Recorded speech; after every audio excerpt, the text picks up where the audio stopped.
Luxembourg. Bonjour Luxembourg. Allô Luxembourg. Le rendez-vous hebdomadaire en grande région transfrontalière du collectif Moselle-Aveyron sans frontières. Herzlich willkommen. Bienvenue à tous.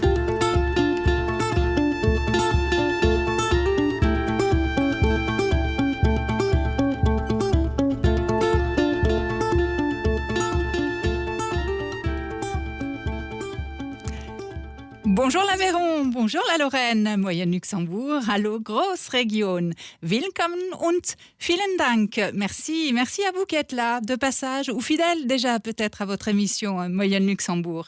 Votre émission sans frontières, enregistrée au studio de CFM Villefranche-de-Rouergue en Aveyron pour apprendre à se connaître et créer des ponts d'échange et de promotion touristique et culturelle réciproques entre l'Aveyron, le Luxembourg et ses régions frontalières, la Lorraine, la Sarre, la Rhénanie-Palatinat en Allemagne et la Wallonie belge. C'est déjà la 4e de Moyenne-Luxembourg. Merci à tous pour votre impulsion à CFM, à BLE Lorraine et à Moment Prod.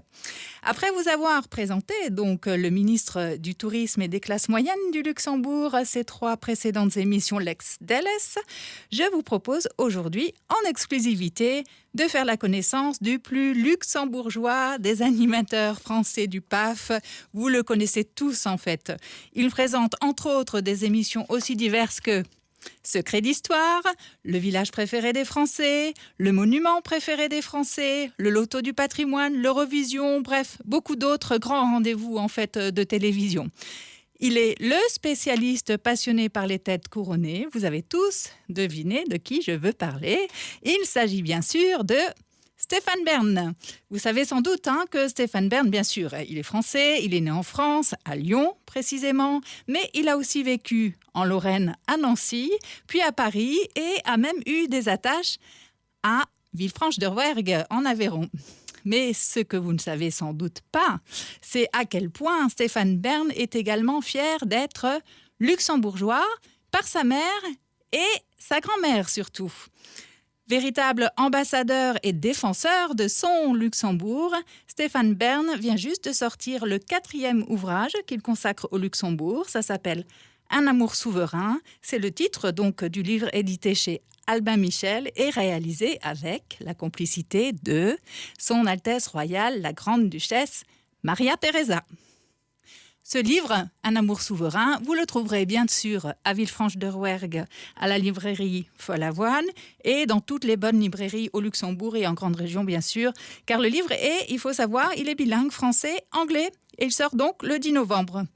C'est à l'occasion justement de la sortie de ce livre, Un amour souverain, que Stéphane Bern m'a accordé une longue interview par téléphone. Et c'est cette interview que je me propose aujourd'hui de vous restituer. Et la semaine prochaine, d'ailleurs également, dans 2 émissions très spéciales. Donc, dans cette première émission spéciale du jour, Stéphane Bern nous explique en quoi il se sent si profondément luxembourgeois, pourquoi il est si fier de ce pays et du couple grand-ducal, Leur Altesse Royale le Grand-Duc Henri et la Grande-Duchesse Maria Theresa. Mais il nous explique aussi ce que revêt cette notion de grand-duché, car le Luxembourg, il faut le savoir, c'est le seul grand-duché au monde. Alors dans cette première séquence qui va suivre, donc Stéphane Bern nous explique, comme je vous l'ai dit, en quoi ses origines luxembourgeoises l'ont vraiment constitué. Alors au tout début, le son n'est peut-être pas impeccable, mais ça s'arrange par la suite. À tout de suite. Moyen Stéphane Bern, willkommen und bienvenue sur Moyen Luxembourg, sur CFM Radio à Villefranche en Aveyron et sur BLE Radio en Lorraine. Moyen Luxembourg, bonjour à l'Aveyron et bonjour Véronique. Merci beaucoup Stéphane Bern, merci vraiment d'être avec nous. Es freut mich sehr, je suis vraiment ravie de vous entendre aujourd'hui au téléphone à l'occasion de la sortie de votre 3e ouvrage sur le Grand-Duché de Luxembourg. En fait, ce qu'on ne sait pas du tout, parce qu'on vous connaît comme le monsieur patrimoine, le monsieur histoire du PAF et le monsieur aussi du loto du patrimoine. On vous entend et on vous voit sur les chaînes publiques de télévision, on vous entend sur Europe 1 tous les jours. Mais ce qu'on sait moins de vous, c'est votre côté luxembourgeois et vos origines purement, enfin luxembourgeoise, vous bénéficiez en fait de la nationalité franco-luxembourgeoise. Alors, avant d'en venir dans le vif du sujet et de parler de ce troisième ouvrage, Un amour souverain, sur le couple grand-ducal, leur Altesse royale, le grand-duc Henri, la grande-duchesse Maria Theresa, et à l'occasion de leurs noces d'émeraude, et à l'occasion aussi de la création par son Altesse royale, la grande-duchesse Maria Theresa, de cette association, donc Speak, Stand, Rise Up. C'est bien ça, Stéphane. Absolument. Écoutez, déjà sur la question de la nationalité luxembourgeoise, on a tous un père et une mère, enfin, a priori, même si maintenant les choses peuvent évoluer. On a tous deux parents, disons.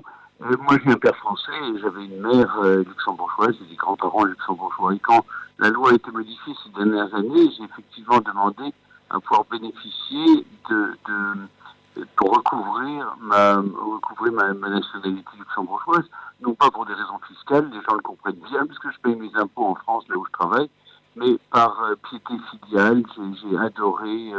Je crois que le Luxembourg m'a constitué, en fait. Si je suis ce que je suis, c'est grâce au Luxembourg et grâce à ma famille, d'une part, mes grands-parents que j'ai adorés, et la famille grand-ducale aussi, qui voilà, et chaque fois dans chaque ouvrage que je consacre à la famille grand-ducale, il y a eu sur le mariage de Guillaume et Stéphanie, il y a eu sur les 50 ans d'avènement du grand-duc Jean, et là maintenant sur les 40 ans de mariage des grands-ducs. Oui, sans oublier Mon Luxembourg, en fait, ça fait 4 ouvrages. Luxembourg aussi, oui. Alors ça, c'est pas sur la famille souveraine, c'est vraiment Mon d'accord, Luxembourg. oui.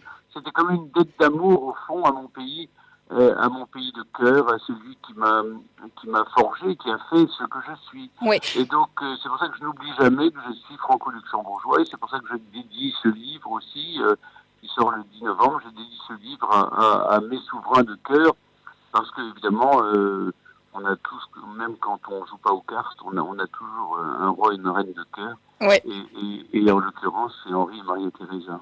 C'est vrai que vous avez un réel attachement en fait au Grand-Duché de Luxembourg et au couple grand-ducal en particulier. Vous le disiez, vous dédicacez ce livre à vos souverains de cœur parce que vous aviez vécu, donc vous le disiez tout à l'heure, mais je ne vous entendais pas très bien. Vous avez vécu aussi au Luxembourg, je crois, aux côtés pour les vacances. J'ai jamais vécu à Luxembourg. J'allais à Luxembourg chez mes grands-parents pour ce qu'on appelle les petites vacances, oui. C'est-à-dire la Toussaint, Noël, Pâques, etc. Et j'étais de mon frère, entre mon frère et moi, j'étais celui qui était le plus attaché oui. À ces séjours luxembourgeois, et jusqu'en 2010, j'allais tous les mois voir ma grand-mère qui vivait encore à Luxembourg, et j'ai encore une partie de ma famille maternelle. Donc oui, je suis très attaché à ce pays. C'est mon pays. Enfin, voilà. Et c'est là où j'ai appris à aimer l'histoire, la monarchie, à comprendre ce que ça voulait dire, parce qu'on se dit la monarchie en tant que telle, c'est une institution, ça n'empêche pas les gens de dormir, mais d'aller travailler tous les matins. Et oui, comme l'a dit Stéphane Bern, cette monarchie grand-ducale de type donc grand-duché est donc en tant que telle une institution. Bien sûr, cela n'empêche pas les gens de dormir ni d'aller au boulot tous les matins, certes, comme le dit Stéphane Bern. Mais qu'est-ce que c'est alors précisément qu'un grand-duché et à quoi ça sert vraiment d'après vous? Eh bien, je pose la question, bien sûr, à Stéphane Bern. Ce petit pays, donc je rappelle, 2500 km², 80 km du nord au sud, 50 de l'ouest à l'est, c'est donc un grand-duché et c'est le seul grand-duché au monde. Que revêt cette notion, Stéphane, de grand-duché? On sait que c'est donc, on l'a compris, c'est une forme de monarchie. Mais alors, à quoi? Non, c'est une monarchie de plein droit, évidemment, mais le terme royaume, duché, grand-duché ou principauté, tout cela est un reliquat de l'histoire. Tout ça s'explique par l'histoire. Comment? Dans le cas du Grand-Duché de Luxembourg? Lorsqu'on a fait le découpage après, au sortir des conflits napoléoniens avec le partage de l'Europe au Congrès de Vienne en 1815, le Luxembourg a donc été fait Grand-Duché et attribué au roi des Pays-Bas comme possession personnelle jusqu'en 1890, quand le pacte de famille a fait qu'une femme ne pouvait pas, à l'époque, monter sur le trône luxembourgeois, et donc la reine Wilhelmine a pu régner à La Haye, sur le trône des Pays-Bas, et on est allé chercher Adolphe de Nassau pour monter sur le trône du Luxembourg. Et c'est depuis 1890 que c'est une dynastie nationale, purement nationale, et non plus une possession de la famille Orange-Nassau. Et donc, voilà, c'est vraiment un reliquat de l'histoire, c'est à plonger, mais vous savez, au début, il y avait les comtes de Luxembourg, et puis je vous dis, au 19e siècle, c'est devenu un grand-duché. C'est ce qui fait l'originalité, le fait qu'on ait un grand-duc et une grande-duchesse, fait qu'on se distingue dans le monde et que le monde entier connaît Luxembourg. Vous savez, il y a tellement peu de place sur une carte du monde pour écrire Luxembourg qu'il y a 3 lettres, L-U-X, Lux, qui veut dire lumière d'ailleurs, c'est assez joli. C'est vrai. Mais en latin, si on n'avait pas de grand-duc et de grande-duchesse, je crains que notre pays aurait le sort, si vous voulez, qu'on attribue au président de la Confédération helvétique dans le monde. C'est-à-dire, je connais très peu de gens qui seraient capables de nommer le nom du président. Donc, par chance, on a un grand-duc et une grande-duchesse qui fait que notre pays peut rayonner à travers le monde. Et oui, alors en effet, le président de la Confédération suisse, j'ai fait des recherches pour vous, c'est Guy Parmelin, mais en effet, je l'ignorais avant de faire cette recherche. C'est qu'il faut retenir en fait, c'est que le Grand-Duché de Luxembourg en tant que tel est un État indépendant depuis 1815 et une dynastie purement nationale depuis 1890, après avoir été une possession donc de la couronne des Pays-Bas. Cela dit, malgré sa grande admiration en fait pour ce pays et pour le couple grand-ducal, d'après Stéphane Bern, il y a quand même une petite ombre au tableau qui visiblement le titille. On l'écoute. Je serais très content si mes compatriotes luxembourgeois en avaient toujours conscience. Oui, vous pensez que ce n'est pas le cas ? C'est le cas, mais vous savez, je lis la presse luxembourgeoise, j'entends ici ou là les commentaires, et voilà, c'est... il y a une expression anglaise, they take it for granted. Tout cela est, oui, ça fait partie du folklore. Les gens ne voient plus à quoi ça sert. Et ils pensent que ça coûte cher, etc. Mais ils ne se rendent pas compte de ce que coûterait une élection présidentielle en plus. Oui, vous l'entendez, visiblement, Stéphane Bern est quand même un tout petit peu agacé, mais c'est sans doute partout pareil. Alors bon, je vous propose tout de suite de faire une petite pause musicale pour intégrer cette charge d'informations et d'émotions aussi sur le Grand-Duché de Luxembourg. Donc, petite pause musicale avec une chanson que vous connaissez tous, sans doute. Lauréate du concours Eurovision de la chanson pour le Luxembourg, l'un des 7 pays fondateurs de ce concours dans les années 50 et l'un des pays les plus récompensés aussi. Malheureusement, le Luxembourg ne participe plus à la compétition européenne depuis plus de 20 ans. Le titre, par contre, de la chanson lauréate en 1965 pour le Luxembourg, c'est « Poupée de cire, poupée de son », interprétée à l'époque, vous en souvenez peut-être pour certains en tout cas, par France Gall et composée par Serge Gainsbourg. Comme nous sommes dans une émission sans frontières, spéciale Grande Région et Luxembourg, je vous propose donc d'écouter une version de « Poupée de cire, poupée de son » complètement revisitée et interprétée par un groupe allemand du Land, de la région donc de Sarre en Allemagne. C'est Savoie Truffel, poupée de cire, poupée de son.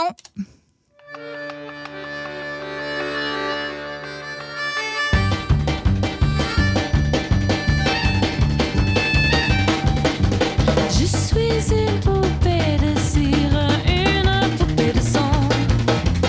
Mon cœur est gravé dans mes chansons.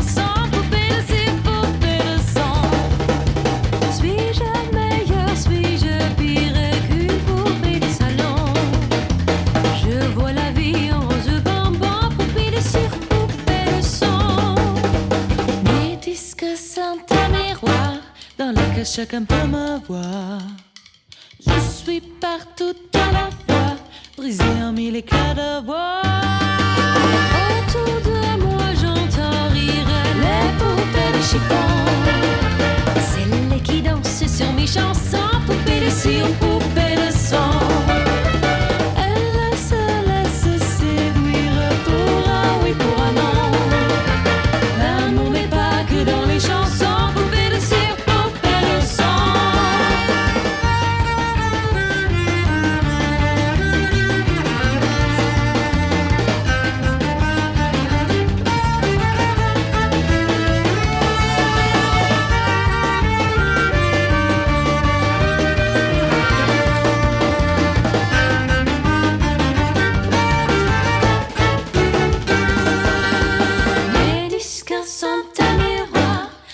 que chacun peut me voir.